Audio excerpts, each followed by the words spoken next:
Today, I want to talk about something that I think is really important for language learners, and that's the power of leveraging memory techniques to boost your skills. I mean, think about it. When you're learning a new language, you're constantly absorbing new vocabulary, grammar rules, and phrases.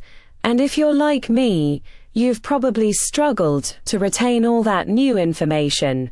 But what if I told you there are ways to supercharge your memory and make language learning a whole lot easier? One of the biggest challenges language learners face is retaining new vocabulary. I mean, how many times have you come across a new word, looked it up, and then promptly forgotten it? And don't even get me started on grammar rules.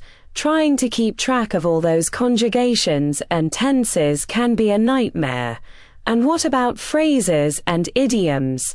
It's easy to get overwhelmed by the sheer amount of new information you need to absorb. And even when you do manage to remember something, it can be hard to recall it when you need it most, in a conversation or when writing an essay. Another issue is that a lot of language learners rely too heavily on memorization. They will try to memorize lists of vocabulary words or grammar rules without really understanding the context or application. And let's be real, this approach can be boring and ineffective. I mean, who wants to spend hours staring at flashcards or conjugation tables? It's not exactly the most exciting way to learn a language. And even worse, when you're relying solely on memorization, you're not really developing a deep understanding of the language. The thing is, language learning doesn't have to be this way. With the right strategies and techniques, you can unlock your full potential and start speaking like a native in no time. And that's where memory techniques come in. By applying proven memory techniques to your language learning, you can boost your retention rates, speed up your learning, and even make the process more enjoyable. And that's where memory techniques come in. By applying proven memory techniques to your language learning, you can boost your retention rates, speed up your learning, and even make the process more enjoyable. Let's take mnemonics, for example. A mnemonic is a memory aid that helps you associate new information with something you already know. So, if you're trying to remember a new vocabulary word, you could create a mnemonic that links the word to a funny image or a personal experience. This way, when you need to recall the word, you'll be able to associate it with the mnemonic and retrieve it more easily. Or take spaced repetition. This is a technique where you review new information at increasingly longer intervals to help solidify it in your long-term memory. So, if you're trying to learn a new phrase, you could review it one day, then again a week later, and finally after a month. This way, you'll be reinforcing the information at just the right intervals to help you remember it long term. Another powerful technique is visualization. This is where you create vivid mental images to help you remember new information. So, if you're trying to learn a new grammar rule, you could visualize a scene where the rule is being applied. For example, if you're learning about the subjunctive mood, you could imagine a scenario where someone is speaking in the subjunctive, and this will help you remember the rule more effectively. And the best part is, these techniques aren't just limited to language learning. You can apply them to any subject or skill you're trying to learn. Now, I want to share with you a particularly powerful memory technique that I've found to be really effective for language learning. It's called the method of loci, also known as the memory palace technique. The memory palace is a technique to remember facts, numbers, or other things, like a shopping list. Essentially, you create a mental map of a familiar place, like your home or school, and then associate new information with specific locations on that map. So, if you're trying to learn a list of new vocabulary words, you could imagine walking through your house and associating each word with a specific room or object. Here is how it works.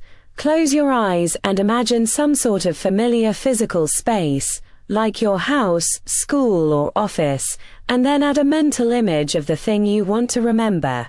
To remember a bunch of things, you can use different rooms and visualize how you would walk through that space, following the same specific route.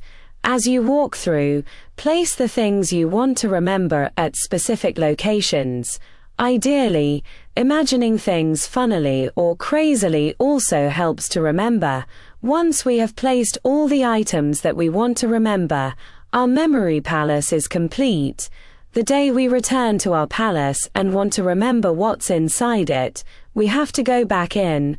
We have to concentrate and imagine opening the door and walking our route. Once we pass by the specific location that we used to place our things, the item will pop back into our minds. For example, let's try to remember 7 ingredients to make some pancakes. 1. You open the door and see a full cup of flour next to some shoes. 2. You walk into the bedroom. Inside your bed sleeps a teaspoonful of baking powder. 3. In the living room sits a massive egg watching TV. 4. And on top of the TV is a cup of milk. 5. You go into the kitchen and see 6 teaspoons dancing around a bottle of vegetable oil.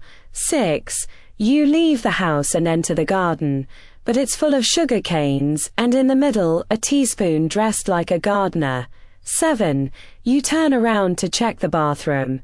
The only thing left is half a teaspoon and salt. Now try yourself. Close your eyes and think of a familiar place such as your home. We will now slowly list 7 numbers. As you walk through your space, place each one in a different location. Now revisit your palace, then write in the comments below what you can remember. This technique is great because it allows you to structure and organize new information in a way that's easy to recall. Remember, nothing beats learning by doing. A lot of people have had some amazing results using this technique. In fact, a student once said, I quote, "I once used it to learn an entire chapter of French vocabulary in just one day. And the best part was, I was able to recall the words easily, even weeks later. It was like my brain had created a special file for the information, and I could access it anytime. And the more I used the technique, the more effective it became. It was like my brain was getting better and better at storing and retrieving the information." I also like to use the analogy of remembering all your co-workers' faces at a new job. You're not going to sit down with a chart of all their names and faces and try to memorize them all by rote. You're only going to learn their names and faces by interacting with them over time, repeatedly seeing them in all the different contexts you see them. Never try to memorize. Get exposure, get input, and whatever sticks, sticks, whatever doesn't, it will next time. Zero worries, great result. Another technique that has never failed is to read whatever you read silently in your mind, then recite it out loud without referring to notes. Do as if you are teaching someone else. Pretend you're teaching a bunch of students. This way you'd be able to memorize whatever you teach, and it's gonna stay in your long-term memory. So, what can you take away from all this? Firstly, it's clear that memory techniques are a game changer when it comes to language learning. By applying these techniques, you can boost your retention rates, speed up your learning, and even make the process more enjoyable. And secondly, I hope I've inspired you to start experimenting with different memory techniques to see what works best for you. Thanks for watching, and if you have any favorite memory techniques you'd like to share, please leave them in the comments below. And if you're looking for more language learning tips, be sure to check out my next video on how to overcome fear and build confidence in your language skills. Don't forget to like and subscribe to our channel. If you do, you are helping this video to get to a wider audience. Thank you and see you in my next video.